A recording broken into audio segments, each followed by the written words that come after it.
ओम नारायणाय नमः। जय बृहस्पति देवाय नमः।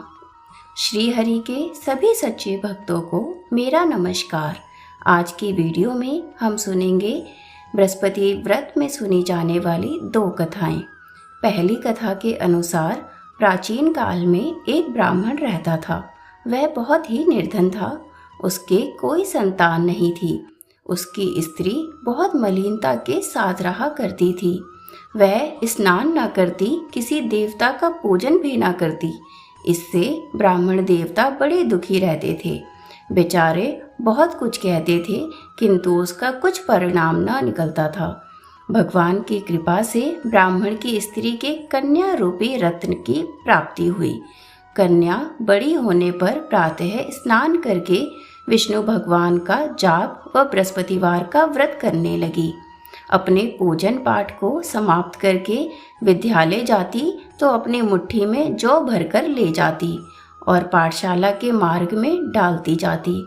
तब ये जौ स्वर्ण के जौ जाते, लौटते समय उनको बिनकर घर ले आती। एक दिन वह बालिका सूप में उस सोने के जौ को फटक कर साफ कर रही थी कि उसके पिता ने देख लिया और कहा, हे बेटी, सोने के जौ के लिए सोने का सूप भी होना चाहिए। दूसरे दिन बृहस्पतिवार था। इस कन्या ने व्रत रखा और बृहस्पति देव से प्रार्थना करके कहा कि मैंने आपकी पूजा सच्चे मन से की है, तो आप मुझे सोने का सूप देने की कृपा करें। बृहस्पति देव ने उसकी प्रार्थना स्वीकार कर ली। रोजाना की तरह वह कन्या जौ फैलाती हुई जाने लगी और जब लौटकर जौ बिन रही थी तो बृहस्पति देव की कृपा से उसे सोने का सूप मिल गया। उसे वह घर लेकर आई और उसमें जौ को साफ करने लगी, परंतु उसकी माँ का वही ढंग रहा। एक दिन की बात है कि वह कन्या सोने के सूप में जौ साफ कर रही थी। उस समय उस शहर का राजपुत्र वहां से होकर निकला। इस कन्या के रूप और काया को देखकर वह मोहित हो गया तथा अपने घर आकर भोजन तथा जल त्याग कर उदास होकर लेट गया।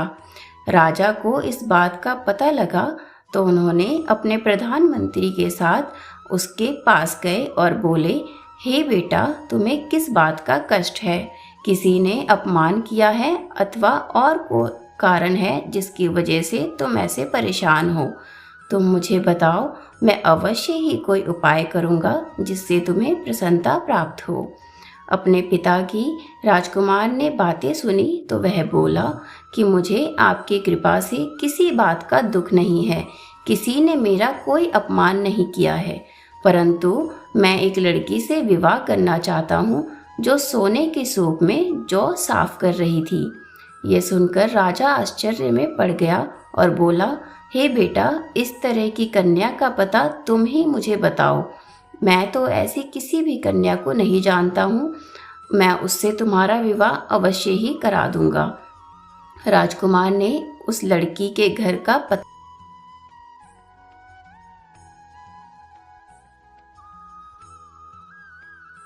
पता लगाया। तब मंत्री उस लड़की के घर गए और ब्राह्मण देवता को सभी हाल बताया। ब्राह्मण देवता राजकुमार के साथ अपनी कन्या का विवाह कराने के लिए तैयार हो गए तथा विधि विधान के अनुसार ब्राह्मण की कन्या का विवाह राजकुमार के साथ हो गया। कन्या के घर से जाते ही पहले की भांति उस ब्राह्मण देवता के घर में गरीबी का निवास हो गया। अब भोजन के लिए भी अन्न बड़ी मुश्किल से ही मिल पाता था। एक दिन दुखी होकर ब्राह्मण देवता अपनी पुत्री के पास गए। पुत्री ने जब पिता को दुखी अवस्था में देखा और अपनी माँ का हाल पूछा, तब ब्राह्मण ने सारी बातें उसको बता दी। कन्या ने बहुत सा धन देकर अपने पिता को विदा कर दिया। इस तरह ब्राह्मण का कुछ समय सुखपूर्वक व्यतीत हुआ, लेकिन कुछ दिन बाद फिर वही हालात बन गए। ब्राह्मण फिर अपनी कन्या के यहाँ गया और सारा हाल कहा तो लड़की बोली, हे पिताजी, आप माता को यहाँ लेकर आओ। मैं उसे विधि बता दूंगी जिससे गरीबी दूर हो जाए। वह ब्राह्मण देवता अपनी स्त्री को साथ लेकर पहुँचे तो अपनी माँ को समझाने लगी कि हे माँ, तुम प्रातःकाल प्रथम स्नान आदि करके विष्णु भगवान का पूजन करो, तब सब दरिद्रता दूर हो जाएगी। परंतु उसकी माँ ने एक भी बात नहीं मानी और प्रातःकाल उठकर अपनी पुत्री के बच्चों की जूठन को खा लिया। इससे उसकी पुत्री को भी बहुत गुस्सा आया और एक रात को कोठरी से सभी सामान निकाल दिया और अपनी माँ को उसमें बंद कर दिया। प्रातःकाल उसे निकाला तथा स्नान आदि करा के पाठ करवाया तो उसकी माँ की बुद्धि ठीक हो गई और फिर प्रत्येक बृहस्पतिवार को व्रत रखने लगी। इस व्रत के प्रभाव से उसके माँ बाप बहुत ही धनवान और पुत्रवान हो गए और बृहस्पति जी के प्रभाव से इस लोक के सुख भोग कर अंत में स्वर्ग लोक को प्राप्त हुए। चलिए मिलकर बोलते हैं श्री विष्णु भगवान की जय। बोलो बृहस्पति देव की जय हो। दूसरी कथा के अनुसार एक समय की बात है, किसी राज्य में एक बड़ा प्रतापी और दानी राजा राज्य किया करता था। वह हर गुरुवार को व्रत रखकर दीन दुखियों की मदद करके पुण्य प्राप्त करता था। परंतु ये बात उसकी रानी को अच्छी नहीं लगती थी। वह न तो व्रत करती थी और न ही दान पुण्य में विश्वास रखती थी। इतना ही नहीं, वह राजा को भी ऐसा करने से सदैव मना किया करती थी। एक समय की बात है, राजा शिकार खेलने के लिए वन गए। घर पर रानी और दासी अकेले थे। उसी समय गुरु बृहस्पति देव साधु का रूप धारण कर राजा के दरवाजे पर भिक्षा मांगने आए। साधु ने जब रानी से भिक्षा मांगी तो वह कहने लगी कि हे साधु महाराज, मैं इस दान और पुण्य से तंग आ गई हूँ। आप कोई ऐसा उपाय बताएं जिससे कि सारा धन नष्ट हो जाए और मैं आराम से रह सकूं। इतना सुनकर बृहस्पति देव ने कहा कि हे देवी, तुम बड़ी विचित्र हो। संतान और धन से भला कभी कोई दुखी होता है? अगर अधिक धन है तो इसे शुभ कार्यों में लगाओ, कुंवारी कन्याओं का विवाह कराओ, विद्यालय और बाग बगीचे का निर्माण कराओ, जिससे तुम्हारे दोनों लोग सुधर जाएं। परंतु साधु की इन बातों से रानी को बिल्कुल भी खुशी नहीं हुई। उसने कहा कि हे साधु महाराज, मुझे ऐसे धन की आवश्यकता नहीं है जिसे मैं दान दूं और जिसे संभालने में मेरा सारा समय नष्ट हो जाए। तब साधु ने कहा कि अगर तुम्हारी इच्छा है तो मैं जैसा तुम्हें बताता हूँ तुम वैसा ही करना। गुरुवार के दिन तुम घर को गोबर से लीपना, अपने बालों को पीली मिट्टी से धोना, राजा से हजामत बनाने को कहना, भोजन में मांस मदिरा का प्रयोग करना, कपड़े धोबी के यहाँ धुलने के लिए दे देना। इस प्रकार 7 बृहस्पतिवार करने से तुम्हारा समस्त धन नष्ट हो जाएगा।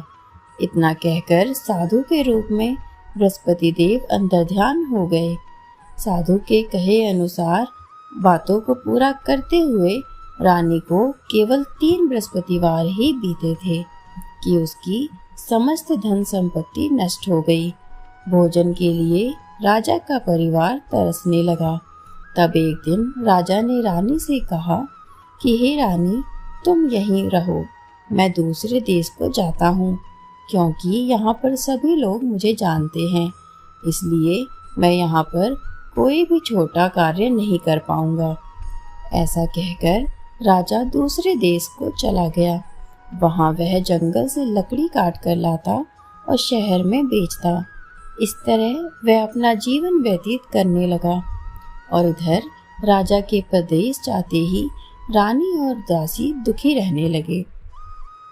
एक बार जब रानी और दासी को 7 दिन तक बिना भोजन के रहना पड़ा तो रानी ने अपनी दासी से कहा कि हे दासी, पास ही के नगर में मेरी बहन रहती है, वह बड़ी धनवान है, तू उसके पास जा और कुछ ले आ ताकि थोड़ी बहुत गुजर बसर हो जाए। दासी रानी की बहन के पास गई। उस दिन गुरुवार का दिन था और रानी की बहन उस समय बृहस्पतिवार व्रत की पूजा कर रही थी और कथा सुन रही थी। दासी ने रानी की बहन को अपनी रानी का संदेश दिया, लेकिन रानी की बड़ी बहन ने कोई उत्तर नहीं दिया। जब दासी को रानी की बहन से कोई उत्तर न मिला तो वह बहुत दुखी हुई और अपने घर वापस आ गई। दासी ने वापस आकर रानी को सारी बात बता दी। ये सुनकर रानी ने अपने भाग्य को कोसा। उधर रानी की बहन ने सोचा कि मेरी बहन की दासी आई थी, परंतु मैं उससे नहीं बोली, इससे वह बहुत दुखी हुई होगी। कथा सुनकर और पूजा समाप्त करके वह अपनी बहन के घर आई और कहने लगी कि हे बहन, मैं बृहस्पतिवार का व्रत कर रही थी। तुम्हारी दासी मेरे घर पर आई थी, परंतु जब तक कथा होती है तब तक ना तो उठते हैं और ना ही बोलते हैं, इसीलिए मैं नहीं बोली। बताओ दासी, तुम वहाँ क्यों आई थी? रानी बोली कि बहन, तुमसे अब मैं क्या छुपाऊं, हमारे घर में खाने तक को अनाज नहीं है। ऐसा कहते कहते रानी की आंखें भर गई। उसने दासी समेत पिछले 7 दिनों से भूखे रहने की बात अपनी बहन को बता दी। रानी की बहन बोली, देखो बहन, भगवान बृहस्पति देव सबकी मनोकामना को पूर्ण करते हैं। देखो, शायद तुम्हारे घर में अनाज रखा हो। पहले तो रानी को विश्वास न हुआ, पर बहन के आग्रह करने पर उसने अपनी दासी को अंदर भेजा तो उसे सचमुच अनाज से भरा एक घड़ा मिल गया। ये देखकर दासी को बड़ी हैरानी हुई। दासी रानी से कहने लगी कि हे रानी, जब हमको भोजन नहीं मिलता तो हम व्रत ही तो करते हैं, इसीलिए क्यों ना इनसे व्रत और कथा की विधि पूछ ली जाए ताकि हम भी ये व्रत कर सके। तब रानी ने अपनी बहन से बृहस्पतिवार व्रत के बारे में पूछा। उसकी बहन ने बताया, बृहस्पतिवार के व्रत में चने की दाल और मुनक्का केले की जड़ में अर्पित करें तथा दीपक जलाएं, व्रत कथा सुने और पीला भोजन ही करें। इससे बृहस्पति देव और भगवान विष्णु प्रसन्न होते हैं। व्रत और पूजा की विधि बताकर रानी की अपने बहन के घर वापस लौट आई। 7 दिन के बाद जब गुरुवार आया तो रानी और दासी ने व्रत रखा।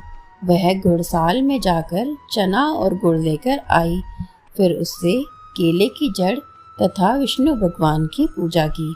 अब पीला भोजन की चिंता को लेकर दोनों बहुत दुखी हो गई, क्योंकि उन्होंने व्रत रखा था, इसलिए बृहस्पति देव उनसे प्रसन्न थे। वह एक साधारण व्यक्ति का रूप धारण कर 2 थालियों में पीला भोजन दासी को दे गए। भोजन पाकर दासी प्रसन्न हुई और फिर रानी के साथ मिलकर भोजन ग्रहण किया। उसके बाद वह सभी गुरुवार को व्रत और पूजा करने लगे। बृहस्पति देव की कृपा से उनके पास फिर से धन संपत्ति आ गई, परंतु रानी फिर से पहले की तरह आलस्य करने लगी। तब दासी बोली कि देखो रानी, तुम पहले भी इस प्रकार आलस्य किया करती थी। तुम्हें धन रखने में कष्ट होता था, इस कारण सभी धन नष्ट हो गया, और जब देव बृहस्पति देव की कृपा से धन मिला है तो तुम्हें फिर से आलस्य होने लगा है। रानी को समझाते हुए दासी कहती है कि हे रानी साहिबा, बड़ी मुसीबतों के बाद हमने ये धन पुनः वापस पाया है, इसलिए हमें दान पुण्य करना चाहिए, भूखों को भोजन कराना चाहिए और धन को शुभ कार्यों में खर्च करना चाहिए। इससे तुम्हारे कुल का यश बढ़ेगा, स्वर्ग की प्राप्ति होगी और पितृ प्रसन्न होंगे। दासी की बात मानकर रानी अपना धन शुभ कार्यों में खर्च करने लगी और इससे पूरे नगर में उसका यश बढ़ने लगा। अतः जो भी मनुष्य भक्ति भाव से बृहस्पतिवार का व्रत करता है, उसकी सभी मनोकामनाएं पूर्ण हो जाती हैं और उसका घर सदैव धन धान्य से भरा रहता है। बोलो बृहस्पति देव की जय हो। आशा है आपको ये कथा पसंद आई होगी, तो वीडियो को लाइक और चैनल को सब्सक्राइब जरूर करें।